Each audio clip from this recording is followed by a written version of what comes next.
So what's up no mga kares no? Welcome back to another vlog. Nandito tayo sa ngayon sa MSS no, sa kanila para kukuha may ilabas tayong unit ngayon ng mga kares.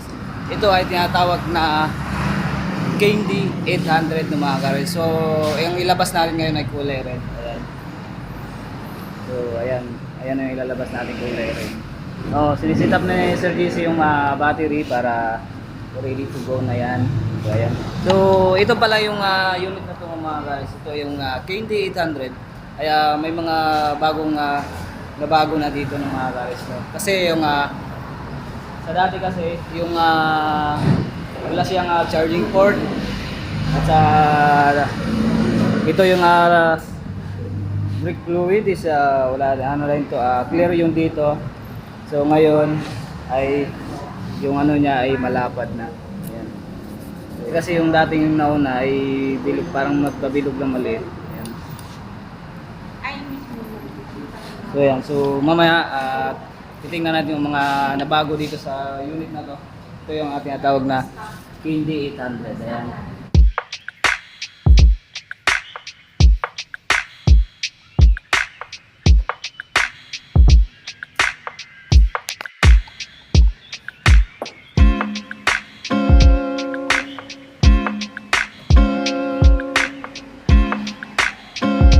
So yun nga mga karis no, mga battery pala nito mga karis ay apat na piraso nito. So dito nakasya yung apat niyan dito. Ayan. So ito pala sa apat ay medyo malayo na yung mararating ito. Sa mga 50 km bago ito malubat itong unit na to no mga karis. Ayan. So itong battery na to ay 6 months warranty. So kung bibili kayo ulit ng battery bawat isa is 1.3. Ayan. So pupunta lang kayo dito. So sa mga naghahanap ng katulad dito ng mga karis no. Tips ko lang sa inyo, kung kukuha kayo ay kukuha na rin kayo ng mga papers no, katulad ng mga barangay clearance, proof of income, billing, ayun, para hindi na kayo mahirapan para kung gusto nyong madalian yung proseso ng pagkukuha ng e-bike dito ng mga karis. So malapit lang dito mga karis na sa harap niyan ay Jollibee na yan mga karis. So talagay na yung mga battery.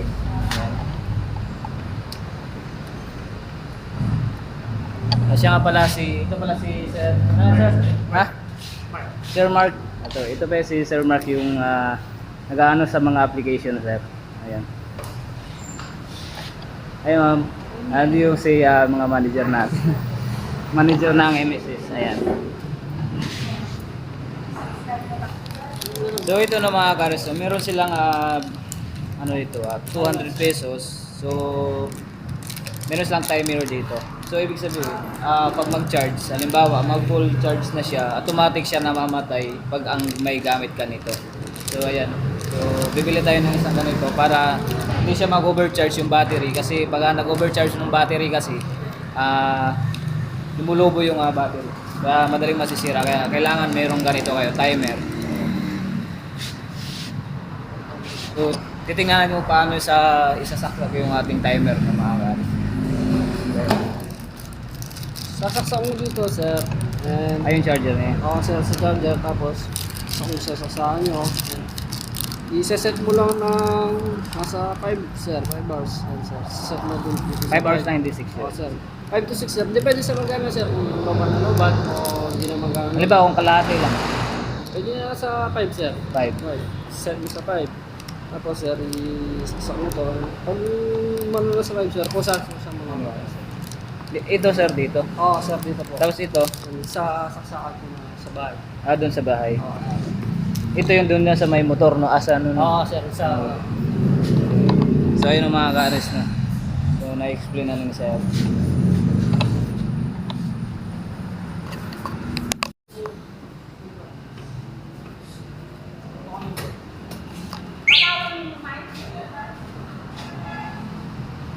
sir, yung Paturo tayo. Yung sinabay. Dapat sa kabila, sir.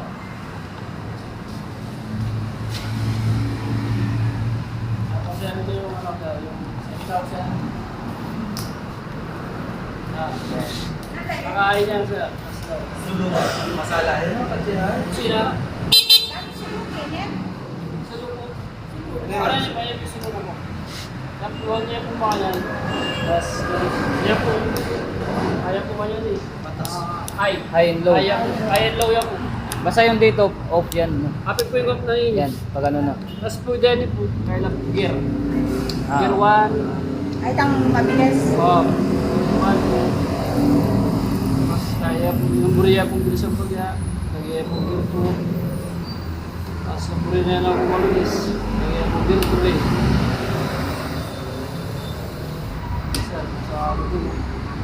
Lasa yun.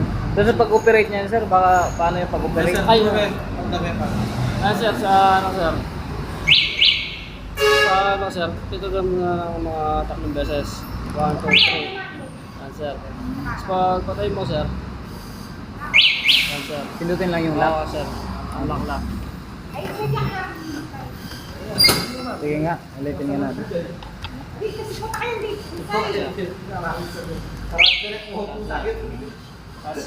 Pag ganyan sir, nakapark. Pag nakapag na ganyan sir, pinutin pa lang dito sir. Yan. Tapos Isa lang, isang beses lang. Ah, okay. Patay na. patay sir. Pag susi, ganun din. Susi sir. Kasi sir, kung gusto mong gamitin dito na susi o sa remote na lang yung gagamitin. Kung sa susi, ganun din. Pares Oo lang. sir, parang sa motor lang po. Ah. So, ayan. Ako sir, yung sa ano, parker. Lagyan mo na lang ng tanda sir. Para hindi ka malito. Kasi parang lang kamukha lang yun, no? Guwapi ni. Ito yung sa ano sir. Ayan. Ang spaceship ni Bulma. Medyo malaki na rin. So, ayan.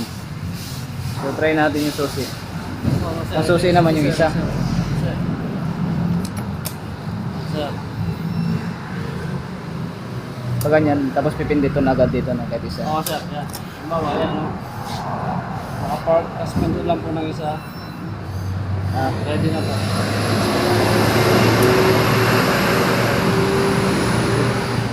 Thank you na sir. Ano pangalan sir?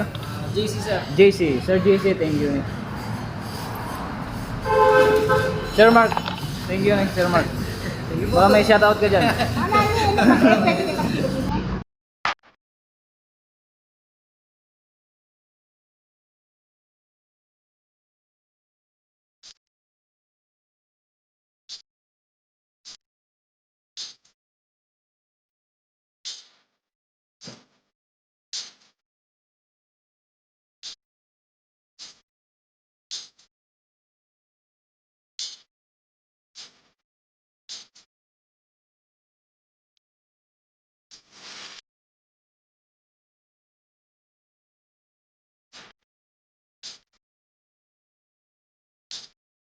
So ayan yung mga kayos no. So ito na pa yung unit natin. Ayan. So ito na pala yung nabago dito sa King D800 no. So ayan. So meron na siyang charging port dito. Kung sakaling kayo ay malubat yung cellphone nyo, pwede kayo mag-charge. Tapos ayan, USB type lang yan. Ayan, tapos medyo malalim yung kanyang bulsa dito sa wrap. Ayan, kasya-kasya yung cellphone niyan. Tapos dito sa may U-box, dito sa may upuan, ayan. So ang pagbukas lang pala dito ng mga gares no, pares lang sa motor. So pupush nyo lang dito sa pakaliwa. Ayan, may nakikita naman dito. So pupush lang yun dito sa kaliwa. Tapos yan, nagbukas na yung upuan natin. So kagandahan lang dito sa upuan ay napaka laki, napakalawak. Ayan. Siguro kasya yung ano niya dito mga gares, yung isang full face helmet no. So try natin yung helmet ko isa. So ito yung isang full face helmet no. So ite-try natin kung kasya ba dito. Ayan. Sus, napakalawak. Ayan. Kasya yung full face helmet oh. Ayan. Oh. Sarado natin. Oh. Kasya yung isang full face helmet no. Napakalaking compartment ito ng mga kares. Ayan, kukunin natin. napakalaking ano niya, napakalawak. Meron siyang breaker dito, 32. Yan. So pwede naman yung i-off yun yung ano natin, yung breaker dyan kung di nyo na magagamit. Tapos ano natin, tapos ito na yung ano natin, i-on muna natin. Pag i-on yan, ikutin nyo lang pakanan. Ayan, so sisindi na yan. So pag ganyan yung nakapark, pag on nyo ay nakapark siya, so pipindutin lang yung nakalagay ditong RD kahit isang beses lang. Tut. Tapos lilitaw na yung ready dito. Naka ano siya, naka-indicate siya dito na ready. So ito yung ating high, ayan, low, tapos signal light. So nagsisignal siya dito sa kaliwa.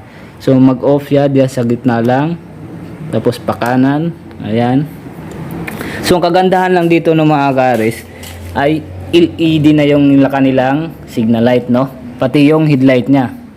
So napakaganda dito ng mga gares kasi LED na. So tatry natin yung signal niya, headlight.